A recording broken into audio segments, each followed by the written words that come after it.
السلام علیکم ویورز، جیسا کہ آپ کے علم میں ہے کہ ہم نے آئین کے بارے میں لیکچرز کا ایک سلسلہ شروع کیا ہے جس کا بنیادی مقصد اپنے اسٹوڈنٹس کو آئین کے بارے میں ایک آگاہی دینا۔ تو ابھی ہم چلتے ہیں اپنے دوسرے لیکچر کی طرف۔ ہمارا جو دوسرا لیکچر ہے that is about part 1 of the constitution. It is introductory, اور اس کے اندر 1 سے 6 آرٹیکل کو ہم بہت تھوڑا تھوڑا کر کے ڈسکس کریں گے، اور آپ کو یہ بتاتا چلوں کہ پاکستان کا آئین بہت زیادہ ریجڈ نہیں ہے جیسے امریکن آئین ہے، لیکن اس کے اندر کوئی بھی ترمیم سادہ اکثریت سے بھی نہیں ہو سکتی، اور اس کے لیے 2/3 میجورٹی کی ضرورت ہوتی ہے، تب جا کے کہیں آئین کے اندر امینڈمنٹ ہوتی ہے۔ تو یہ جو آرٹیکل 1 سے 6 ہے، اس کے اندر بھی مختلف ادوار کے اندر امینڈمنٹس ہوئی، جن میں ایک 1974 کی امینڈمنٹ ہے، اس کے بعد پھر 1985 کے اندر ریوائول آف کانسٹیٹیوشن کے نام سے ایک آرڈیننس تھا جس کے تحت اس میں تبدیلی کی گئی، اور اس کے بعد پھر 18ویں جو امینڈمنٹ ہے 18th امینڈمنٹ، اس کے ذریعے اس کے اندر کچھ مائنیوٹ سی امینڈمنٹس ہوئی۔ بٹ اس وقت جو میں ڈسکس کروں گا، آپ سے بات کروں گا کہ آئین آج کی ڈیٹ میں جس حالت میں یا جس طرح سے آرٹیکل 1 سے 6 لکھا ہوا ہے آفٹر دوز امینڈمنٹس، تو I will elaborate those articles which are now applicable. سب سے پہلی بات یہ ہے کہ اس کے اندر جو پاکستان کی ٹیریٹریز ہیں ان کو ڈیفائن کیا گیا ہے، اور یہ بتایا گیا ہے کہ پاکستانی آئین کے تحت پاکستانی ریاست از اے فیڈرل ریپبلک، اور اس کو جو ہم پڑھیں گے that is the Islamic republic of Pakistan. Pakistan کی جو ٹیریٹریز ہیں جو ان کو ڈیفائن کیا گیا ہے، اس کے تحت اس کے پروونسز ہیں that is Balochistan, Khyber Pakhtunkhwa, Sindh and Punjab. اسی طرح سے کیپٹل ٹیریٹری جو دارالحکومت کا علاقہ ہے اس کو بھی اس کے اندر شامل کیا گیا ہے، اور اس کے ساتھ ساتھ ایسی ریاستیں یا علاقے جو الحاق کے ذریعے یا کسی اور طریقے سے پاکستان میں شامل ہیں یا ہو جائیں، اس میں جو مجلس شورا ہے، مجلس شورا از اے سول اتھارٹی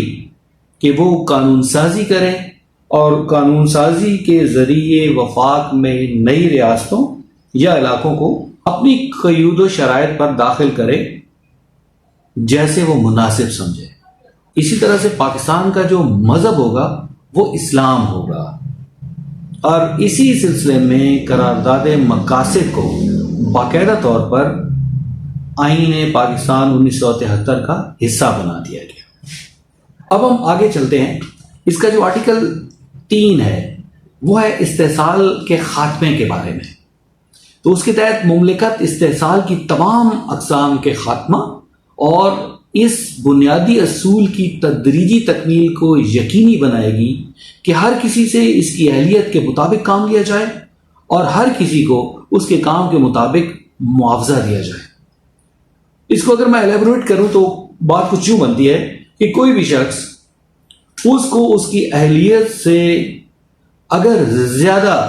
اسٹیٹس دے دیا جائے یا زیادہ اس کو کام اسائنمنٹ دے دی جائے تو وہ اس کے ساتھ انصاف نہیں کر پائے گا، تو نتیجتاً ایسے لوگ جو کمپیٹنٹ نہیں ہوں گے وہ بڑی سیٹوں پہ آ جائیں گے، تو یہ عدل اس کا تقاضا نہیں کرتا۔ اور دوسری سائڈ پہ اگر ایک کمپیٹنٹ آدمی جو کیپیبل ہے، Don't forget to subscribe channel. اگر اس کو اس کی اہلیت کے مطابق کام یا اس کا معاوضہ نہیں دیا جائے گا تو وہ الٹیمیٹلی ڈس ہارٹ ہوگا، اور وہ اپنی کیپیسٹی کے مطابق ملک کی بہتری کے لیے کام نہیں کر پائے گا۔ اس کو کیٹر فار کرنے کے لیے استحصال کے خاتمے کو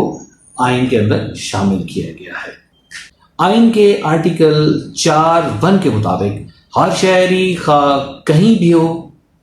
اور کسی دوسرے شخص کا جو فی الوقت پاکستان میں ہو، یہ ناقابل انتقال حق ہے کہ اسے قانون کا تحفظ حاصل ہو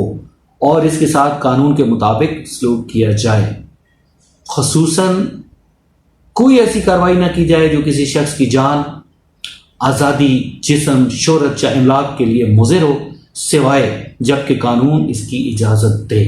یعنی کوئی بھی ایکشن کسی بھی فرد کے خلاف نہیں کیا جا سکتا until and unless there is a provision in the law اور لا کے اندر پروویژن اوبویسلی یہ ہوگی کہ جب کوئی شخص پاکستان کے آئین کو توڑے گا، پاکستان کے قانون کو توڑے گا، یا کوئی ایسا عمل کرے گا جس سے مملکت کو نقصان ہوگا، تو یقیناً اسٹیٹ یہ رائٹ رکھتی ہے کہ اس کے خلاف کارروائی کرے۔ کہ کسی شخص کے کوئی ایسا کام کرنے میں ممانعت یا مزاحمت نہ ہوگی جو قانوناً ممنوع نہ ہو، اور کسی شخص کو کوئی ایسا کام کرنے پر مجبور نہیں کیا جائے گا جس کا کرنا اس کے لیے قانوناً ضروری نہ ہو۔ یعنی کوئی بھی ایسا کام اسٹیٹ یا کوئی بھی ادارہ کسی شخص سے نہیں کروا پائے گا، زبردستی نہیں کروا پائے گا، جو کرنا قانونی طور پر اس پر لازم نہ ہو۔ تو یہ بھی ایک بہت بڑی سیکیورٹی ہے لوگوں کے لیے جو قانون کے اندر دی گئی ہے۔ اس کے آگے آتا ہے مملکت سے وفاداری۔ اسٹوڈنٹس، اگر آپ دیکھتے ہیں کہ انسان بنیادی طور پر اپنے وطن سے محبت کرتا ہے، اور وطن سے محبت ہی ایک لازمی عنصر ہے جس کے تحت وہ اپنے وطن کی تعمیر کے لیے دن رات کام کرتا ہے، اور اگر ملک کے اندر اپنے وطن کے اوپر، اپنے ریاست کے اوپر کوئی مشکل وقت آتا ہے تو وہ کسی قربانی سے بھی دریغ نہیں کرتا۔ تو آئین کے آرٹیکل 5 کے تحت مملکت سے وفاداری ہر شہری کا بنیادی فرض ہے۔ دستور اور قانون کی اطاعت ہر شہری، خواہ وہ کہیں بھی ہو، ہر شخص کی جو فی الوقت پاکستان میں ہو، واجب التعمیل ذمہ داری ہے۔ یعنی it is compulsion for every citizen to abide by the law. So this is compulsory. سنگین غداری کے بارے میں بھی آرٹیکل 6 جو ہے ہمیں بتاتا ہے کہ کوئی بھی شخص جو طاقت کے استعمال یا طاقت سے یا دیگر غیر آئینی ذریعے سے دستور کی تنسیخ کرے، تخریب کرے یا معطل کرے، یا التوا میں رکھے، یا اقدام کرے، یا تنسیخ کرنے کی سازش کرے، یا تخریب کرے، یا معطل یا التوا میں رکھے، سنگین غداری کا مجرم ہوگا۔ کوئی شخص جو شق 1 میں مذکورہ افعال میں مدد دے گا یا معاونت کرے گا یا شریک ہوگا، اسی طرح سنگین غداری کا مجرم ہوگا۔ شق 1 یا شق 2 میں درج شدہ سنگین غداری کا عمل بھی کسی عدالت کے ذریعے بشمول عدالت عظمیٰ اور عدالت عالیہ جائز قرار نہیں دیا جا سکے گا۔ مجلس شورا بذریعہ قانون ایسے اشخاص کے لیے سزا مقرر کرے گی جنہیں سنگین غداری کا مجرم قرار دیا جائے۔ تو یہ 6 جو آرٹیکلز ہیں وہ پارٹ 1 کے انٹروڈکٹری پورشن کے اندر ہیں، جن کو ابھی آج ہم نے ڈسکس کیا۔ اس کی سمری یہ ہے کہ سب سے پہلے تو پاکستان کے بارے میں بتایا گیا کہ پاکستان ایک وفاقی ریاست ہے، پاکستان اسلامی ریپبلک آف پاکستان ہے۔ اس کے علاوہ پاکستان کے جو ایریاز ہیں ان کو ڈیفائن کر دیا گیا، اور یہ بھی بتا دیا گیا کہ فیوچر میں اگر کوئی ریاست ہلاک کرنا چاہتی ہے تو پارلیمنٹ کو یہ اختیار دیا گیا ہے کہ وہ اپنی مرضی کے قوانین بنائے جس کے تحت وہ اس ریاست کو یا اس علاقے کو پاکستان کے اندر ایبزارب کر سکے یا شامل کر لے۔ اسی کے ساتھ ساتھ یہ بتایا گیا کہ پاکستان کا مذہب ہے وہ اسلام ہے، اور قرارداد مقاصد کو باقاعدہ طور پر آئین کا حصہ بنا لیا گیا۔ ساتھ ساتھ استحصال کے خاتمے کی بھی پروویژن اس میں دی گئی، اور یہ حقوق افراد کو دے دیے گئے ہیں کہ قانون کے مطابق ان کے ساتھ ٹریٹ کیا جائے۔ مملکت سے وفاداری کو لازمی جز قرار دیا گیا، اور سنگین غداری اور اس کی سزا کے بارے میں بھی بتایا گیا۔ آج کا لیکچر اتنا تھا۔ میں آپ سے یہ گزارش کروں گا کہ آپ اس لیکچر کو 2 سے 3 مرتبہ سنیں، اس کے نوٹس بنائیں، اس کو یاد رکھنے کی کوشش کریں۔ ناظرین، ایک بات بتاتا چلوں، آئین کے لیکچرز کو